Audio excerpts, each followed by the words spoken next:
तर लावत नाही. असं नसतं दादा. ठीक आहे ना, काय झालं ते सांगा ना. काय झालं? चूक झाली ना, काय होतं? 8 तास झाले हा ठीक आहे. आतमध्ये एजेड माणूस हा Agreed उद्या होतं, तिला agreed काय होतं. झालं तर कोण जबाबदारी? माहित तुम्ही नव्हतं, हो साहेब. माहित नाही तुला रस्ता अख्खा इथे एवढं पार्किंग साठी लिहिलेलं आहे. एक काय का माझं, इथं गाडी होती. अहो ऐका ना, हां. वाचता येतं? वाचता येतं ना? ते बघितलं नाही. मग काय गाडी चालवता तुम्ही? चूक झाली मी ना. पोलीस चौकीत या गाडीची कंप्लेंट दिलेली आहे जाऊन. त्या साहेब, मी नको म्हणत, ती चूक झाली आहे. मी मुद्दाम तर नाही केलं ना. उद्या तिथे काही झालं त्यांना तर नाही, तुम्ही मला कोण माहित जबाबदार आहे?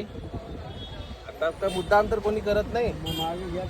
मग तेच तर सांगतोय ना, आता मुद्दाम तर कोणी करत नाही काही पण. अहो अर्धा तास आणि रस्त्यात माहित गाडी नाही सगळे हो, खालचे साहेब. खालती आहेत, वरचे वर आहेत. माहित नाही ना, मला तुमची गाडी खालते म्हणून मला माहित नाही. रोड आहे, रोड आहे, काय करावं त्याच्यामध्ये.